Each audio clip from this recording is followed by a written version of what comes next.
Bonjour à tous! Aujourd'hui on se retrouve dans ce nouveau tuto pour que je vous montre comment réaliser ce petit macaron néon à l'occasion du carnaval et on va commencer avec le matériel. Tout d'abord j'ai utilisé la couleur orange néon de chez Cernit qui ne rend pas du tout d'ailleurs, de la pâte blanche, un rouleau, des outils pour couper la pâte, un dotting tool,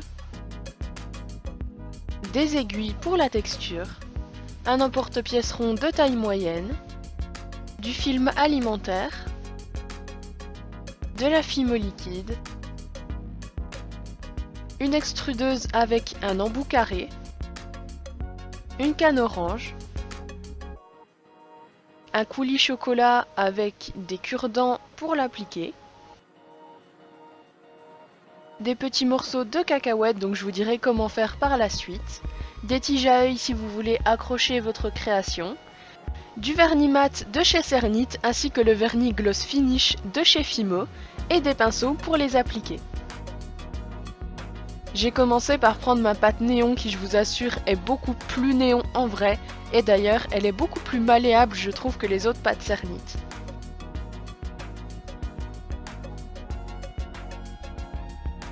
Je suis venue étaler la pâte donc assez épais quand même. Et je suis venue poser par-dessus du film étirable donc pour donner un effet bombé par la suite. Et j'y ai découpé deux ronds donc pour faire nos deux coques.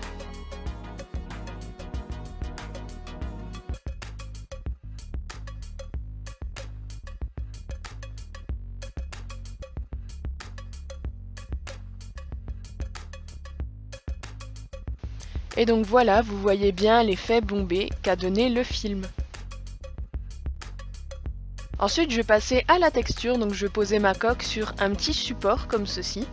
Et avec mon scalpel je vais venir faire une ligne donc sur tout le tour du macaron, environ à la moitié de l'épaisseur. Je sais pas si vous comprenez ce que je veux dire mais je pense que vous comprendrez avec les images.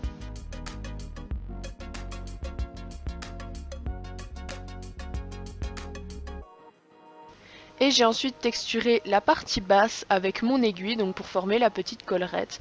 Il suffit d'arracher la pâte, donc c'est la même texture que pour des gâteaux.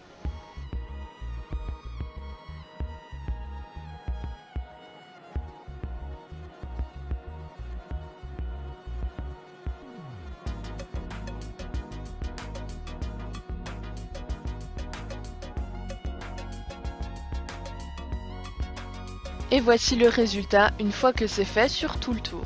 Et je suis venue décoller ma coque très délicatement avec une lame bien aiguisée.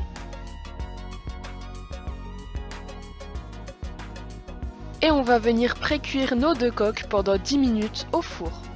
Une fois que c'est fait, je suis venue prendre de la pâte blanche que j'ai beaucoup malaxée pour qu'elle soit très souple. Et j'en ai fait un boudin que j'ai mis dans mon extrudeuse.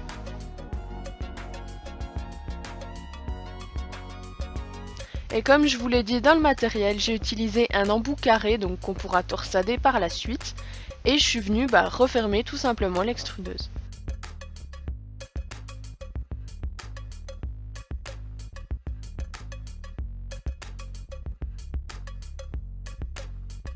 Et on va maintenant venir faire sortir la pâte.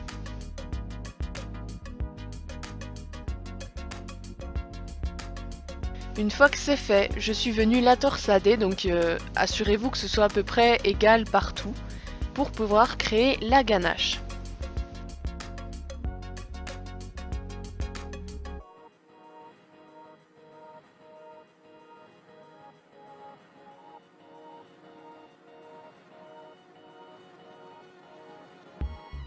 J'ai ensuite coupé les excédents, donc les plus flagrants. Et je suis venue voir par rapport à la taille de ma coque si c'était trop grand ou s'il fallait ou si c'était bon, donc j'ai recoupé un bout comme vous pouvez le voir. Et après j'ai réessayé et c'était bon. On va donc pouvoir venir cacher la jointure donc entre les deux bouts et pour ça j'ai utilisé mon dotting tool, donc je le fais d'abord plus grossièrement donc des deux côtés, n'oubliez pas, et après je suis venue reformer la forme de la ganache.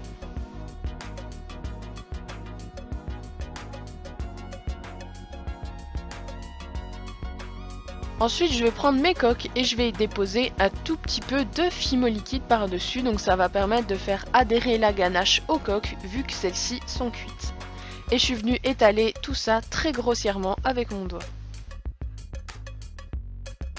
Une fois que c'est fait sur les deux coques, on va venir poser la ganache sur l'une des deux et on va poser la deuxième en appuyant assez fort, donc pas trop pour ne pas faire ressortir la ganache, mais pour souder le tout ensemble.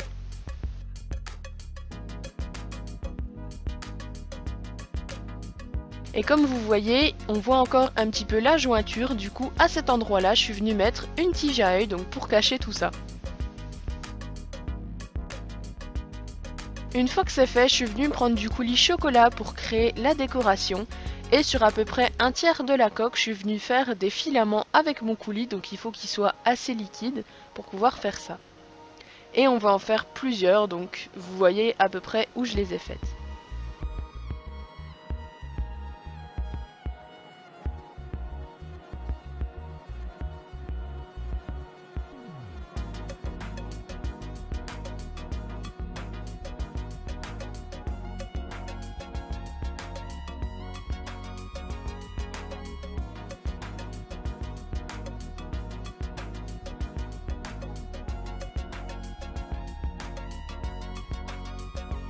Et une fois que c'est fait, je suis venue prendre mes petits morceaux de cacahuètes que j'ai déposés dans le coulis.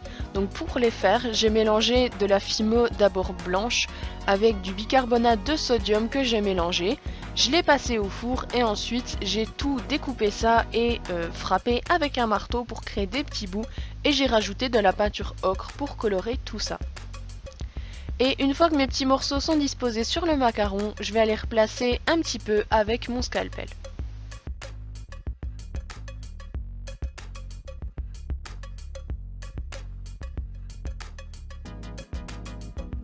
Une fois que c'est fait, je suis venue découper des tranches dans ma canne orange et donc je vais garder 2 moitiés et 2 quarts.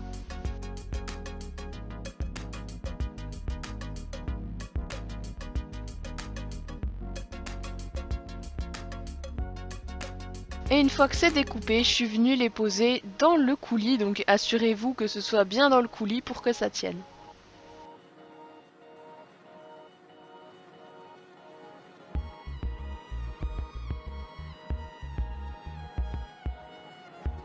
Une fois que c'est fait, on va pouvoir faire une dernière cuisson et voici le résultat. Après, je suis venue utiliser un vernis brillant, donc ici celui de chez Fimo, pour vernir mes petits bouts de canne orange, les petits bouts de cacahuètes et le coulis. Donc j'ai fait ça très grossièrement puisque ça ne sera qu'un détail. Et ensuite, j'ai verni avec le vernis mat ma coque du dessus. Et n'oubliez pas la petite collerette, j'ai également fait la ganache et la coque du dessous.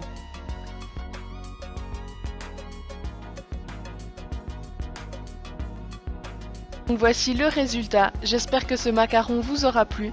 Si vous avez des questions, n'hésitez pas à les poser dans les commentaires. Et si vous avez aimé, vous pouvez mettre un petit pouce bleu. Moi je vous dis à la semaine prochaine, bye bye.